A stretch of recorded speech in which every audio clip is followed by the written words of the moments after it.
Vamos agora falar sobre a aula de número 11, requisitos do Cyberpunk 2077. É o seguinte, do que você tá falando? Isso é um jogo, cara. Exatamente, isso é um jogo.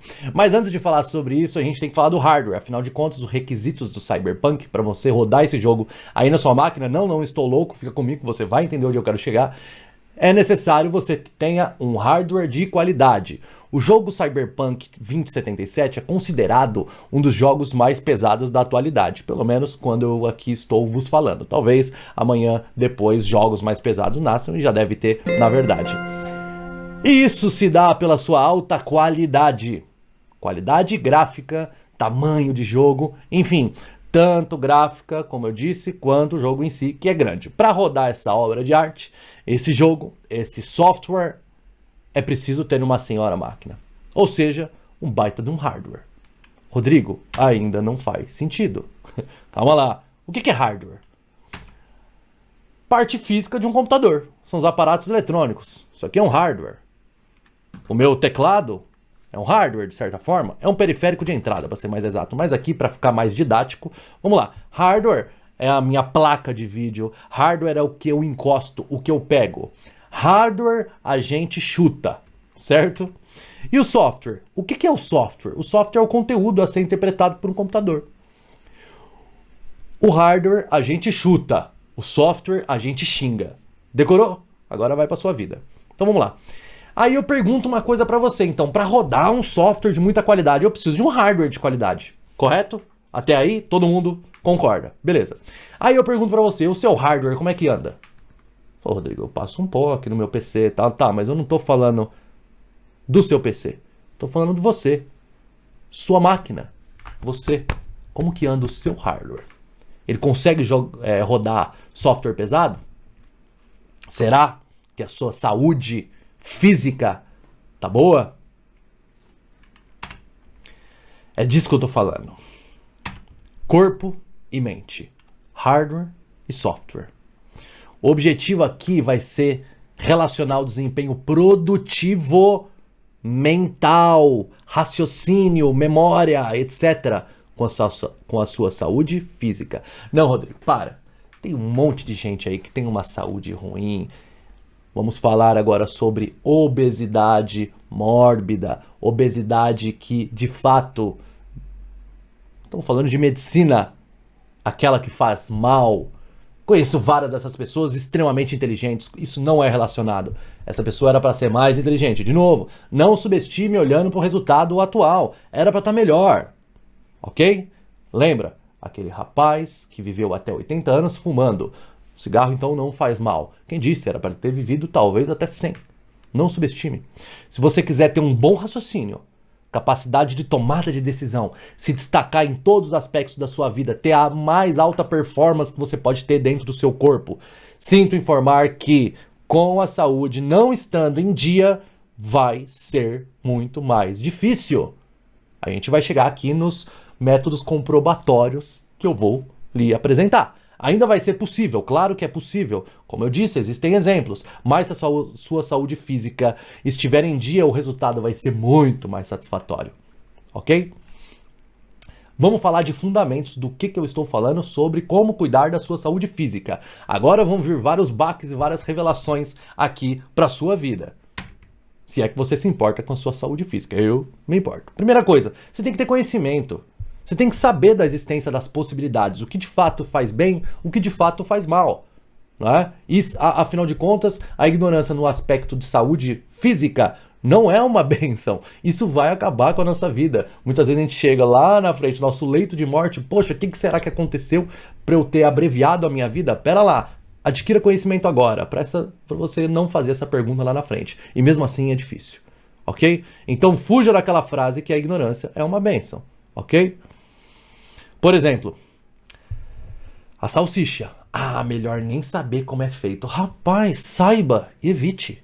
Você é dono da sua vida. Você tem que ter o controle da sua carruagem. Não vem com essa de que a ignorância é uma bênção. Isso você vai se arrepender lá na frente. Com certeza. Alimentação saudável. Muitas vezes a gente come alguma coisa achando que é saudável e na verdade não é. Adquirir conhecimento sobre isso. De preferência, coma coisas que a natureza nos fornece. Fuja dos industrializados. Isso já é uma métrica muito boa para você. Prática de esportes. Ah, não, Rodrigo. Praticar esporte agora precisa? Se eu tiver uma alimentação saudável, tá, já tá bom. Será? Será mesmo? E as possibilidades que você tem, obviamente, né? Se você pode praticar um esporte físico, se você pode se alimentar de maneira mais saudável. Ah, comer saudável é caro. Que arroz integral, pão integral. Cara, não é bem por aí. Não é bem por aí. Tá cheio de gente pobre no Nordeste, nesse nosso Brasilzão, vivendo até 100 anos de idade, no meio da roça. Então, não se apegue tanto a isso, não.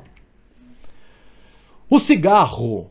Ah, não, Rodrigo, aí você vai exagerar. Obviamente que fumar faz mal. Se eu me preocupo com a minha saúde, se eu consigo largar esse vício, obviamente. Mas tem muita gente que fuma e nem sabe. Você tá falando do fumo passivo? Não, não. Eu tô falando de coisas piores, que ninguém te contou que é tão perigoso quanto. De acordo com pesquisadores, o cigarro e o sedentarismo podem ser relacionados. Como? O sedentarismo aumenta em até 500% a probabilidade de morte prematura. Você ouviu? Se não ouviu, eu vou repetir. O sedentarismo aumenta em até 500% a possibilidade de morte prematura. O que é o sedentarismo? Aquela pessoa que não pratica atividade física, que ela mal faz uma caminhada.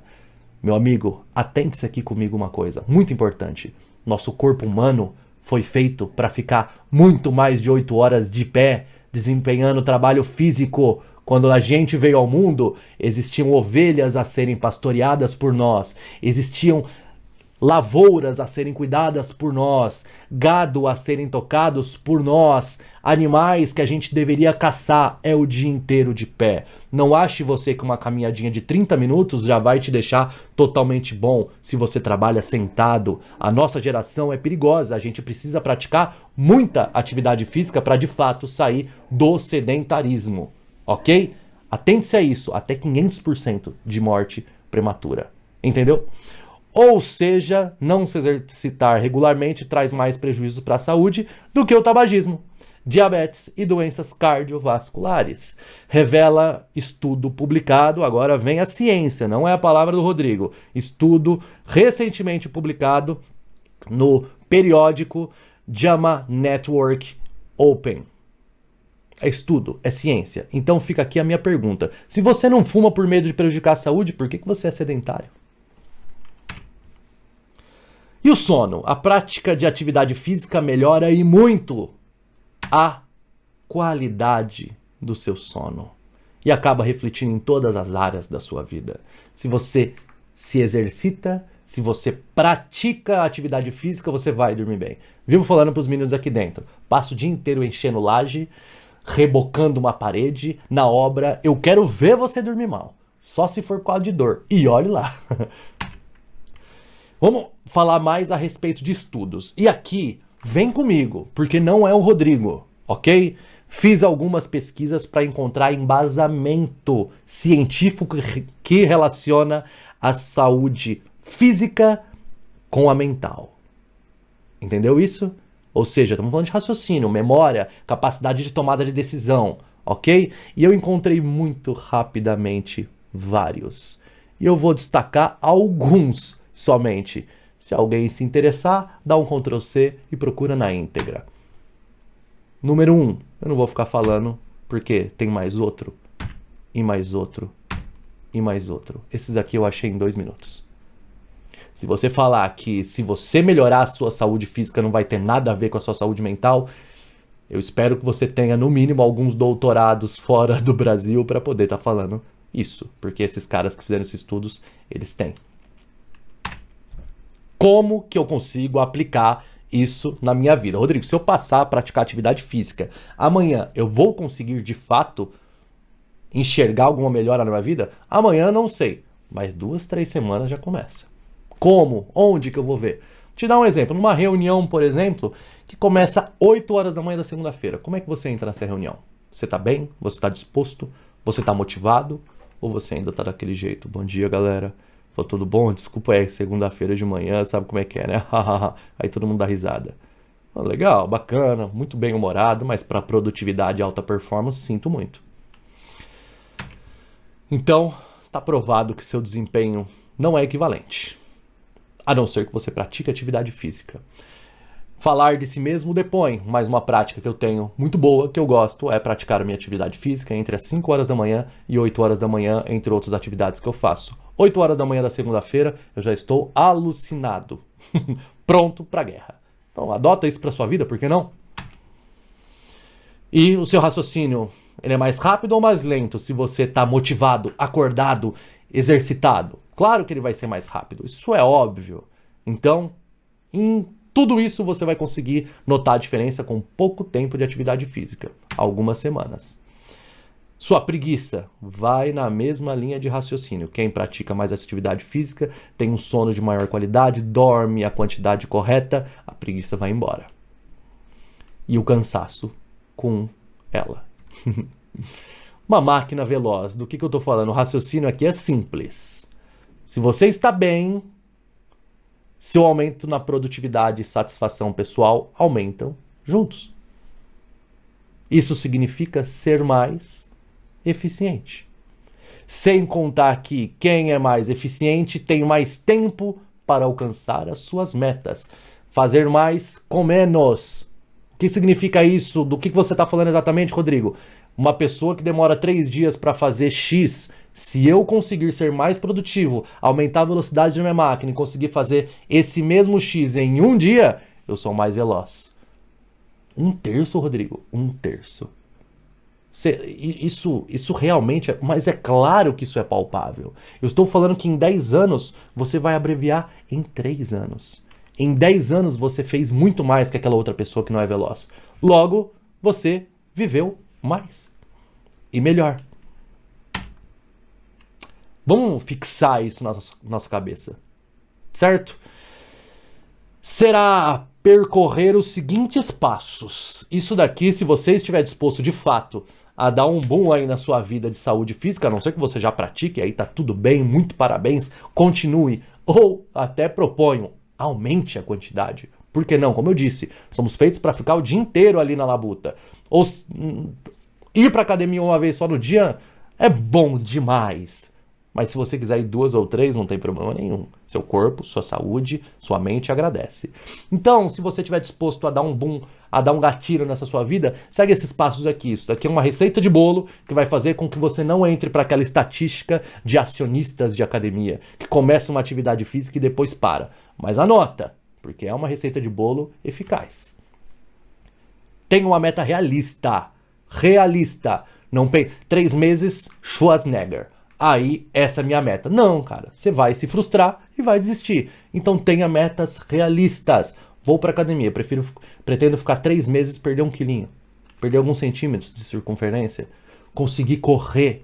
Conseguir dar uma trotada. Conseguir nadar. Fazer uma travessia no rio. Fazer um tour de bicicleta na Estrada Velha de Santos. Olha quanta coisa boa que dá pra você fazer. Aprender a calistenia. Quero me pendurar naquelas barras. Quero jogar bola. Enfim, quero conseguir atravessar um campo inteiro de futebol e voltar. Tenha uma meta realista que te dê prazer. Alguma coisa que de preferência te dê prazer. Aprenda a observar também o que é belo em coisas que você não acha. Nadar é belo. Veja beleza nisso. Andar de bicicleta é belo. Veja beleza nisso. Se você não conseguir em tudo, se apegue às atividades que você tenha prazer. Mas também não seja uma pessoa enjoada. Rotina, implemente isso na sua rotina. E aí eu tô falando de quê? Disciplina, todos os dias faça isso. O hábito, use o poder do hábito que agora você sabe manipular em prol desse passo 3, da rotina de atividade física. 4, progresso. Anote os seus progressos, isso é importante para você se manter motivado. Se você tiver disciplina, o resultado vem. Vem resultado, você está progredindo, isso é satisfatório. Anota. Retribuição. A cada conquista se retribui, cara. Vai lá, se permita fazer alguma coisa, faça uma viagem, valorize. Poxa, a gente está falando da sua saúde. A gente está falando da base para você poder viver. Sem saúde ninguém vive. Então, por favor, se retribua. Isso é de muito valor na sua vida. Atividades variadas, de preferência. Nada, e corre, vai para musculação, faz um jiu-jitsu, faz um muay thai, etc. Varie pelo menos 2 atividades, a não ser que você se apaixone muito por uma só, mas procure variar. E mesmo na mesma. Troca o seu treino da academia. Se correu 5 km, vai agora tentar fazer um treino de tiro, depois devagar. Nado, a mesma coisa. Travessia ou velocidade. Varia, porque isso vai fazer com que deixe mais interessante essa atividade física. Se quiserem entre 2 modalidades diferentes, melhor ainda. Tem um plano B. Vou pra academia todo dia você vai, sai na sua janela, aquele toró, aquela chuva caindo. Qual que é o seu plano B? Tenha um plano B. Ah, meu amigo parou de ir, eu tava indo junto com ele. Isso aqui eu não recomendo. A taxa de abandono é de 80%. Um dos dois vai parar de ir. E quando seu amigo parar, o que você vai fazer? Tenha um plano B em mente. Se quiser ter um plano C, melhor ainda. Mentalidade não é por um tempo. É pra vida. É para a vida. Te convido aqui a fazer uma reflexão muito séria. Lá na frente, você vai de fato se arrepender ou não por não ter tomado essa decisão hoje de mudar a sua saúde? Tarefa de número 2, manda um feedback por e-mail, ok? E por favor, manda também o seu plano. Eu quero saber, de fato, se você vai ter um plano para poder implementar essa mudança tão saudável na sua vida. Beleza? Isso vai te ajudar muito na sua carreira, relacionamento, família, em todos os aspectos. A saúde é coisa séria. Cuida da sua.